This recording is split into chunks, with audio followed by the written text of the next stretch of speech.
The big novidade em da defesa, António Silva. António Silva. O menino, Tony, give me your thoughts. So I hope people don't misunderstand me. And I mean this clubismo aside and all that stuff. Like, I do think he's the future. This is nothing against him. This is all in Fernand Sanch. My only issue is that he is in good form. He is scoring big goals, but he's played 10 games for the senior squad. At the same time, Gonçalo Inácio already won Super Cup, a league, and two Taças da Liga. Never played 1 minute. Again, this is not Antonio Silva's fault. Does he deserve to be there? Probably he does. But at the same time, it's sort of a slap in the face to Inácio, in my opinion. I don't know what you think, Mitch. So, again, I'm wearing my Portugal jersey today, so Benfica hat off. I agree with you. As excited as I am for António Silva, I think it's got to be an unbelievable feeling to be 19 years old. You just turned 19.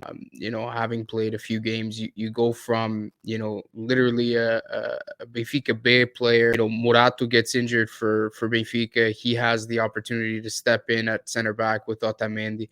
And I mean, the kid has just played lights out. He's surpassed everyone's expectations, and of course the stars really all aligned for António Silva, because it wasn't just Morato that was injured. Lucas Verissimo was injured. The new signing, João Vitor, also injured. So it was literally three center backs out at Benfica. There was no other options. Rogério had to go with a kid. António Silva stepped in, and the kid, he showed up and game in and game out and game in and game out. He started, with these big performances. And I think where he really, really opened people's eyes was in the Champions League, when, we were playing guys like, Neymar and Messi at PSG, and António Silva played extremely well. He showed a maturity way, way, way beyond his youth. And I think that's when he really started to raise some eyebrows and raise some eyes, and people started saying this kid could be the real deal. To your point, Christian, I still think it was a mistake calling him. And I'll tell you why. Number one, he's still young. He's still very, very young. And at a center back role, you need two center backs at all times. Okay. We've got Ruben Dias, who is healthy. We've got Danilo, who's a makeshift center back. You've got António Silva. At the end of the day, we don't know if Pep is going to be fit to play. Pep is a big question mark. There's a big question mark over Pep's state right now. So put him aside. Then you've got Ruben Dias and Danilo. Let's say, Pep is just still not fit to play. You've got two things you got to contend with. You got yellow cards, potential suspensions, or injuries that could happen.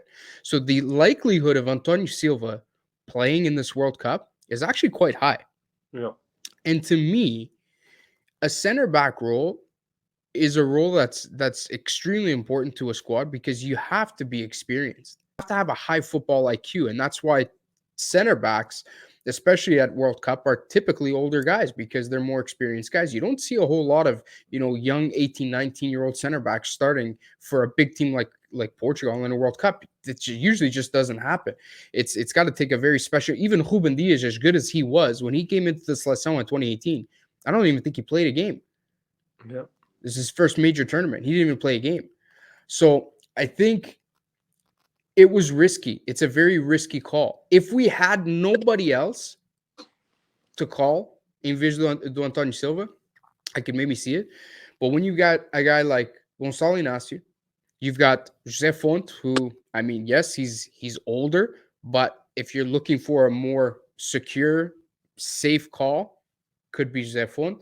So we got a comment here, Sumo85. Before the Euro 2016, Renato Sanches had only played one friendly for the national team at the age of 18, and we all saw how it ended. Very true. And I'm not saying that that's not possible, but different positions. Renato Sanches is coming off the bench into the midfield.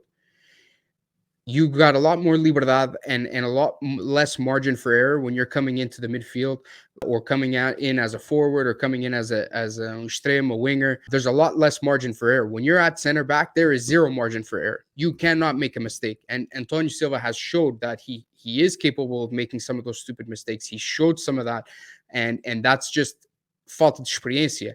So my concern is, you know what? As excited as I am for António Silva, Benfica had off.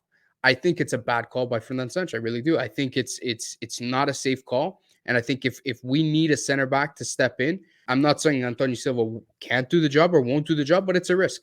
There's a big risk there because of his age. And I just don't know that it was worth the risk. It's worth the risk having taken him when we have very viable options in someone like a Gonçalo Inácio.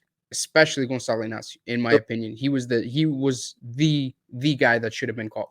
So this is my issue, though. And again, I know António Silva is new to the picture here.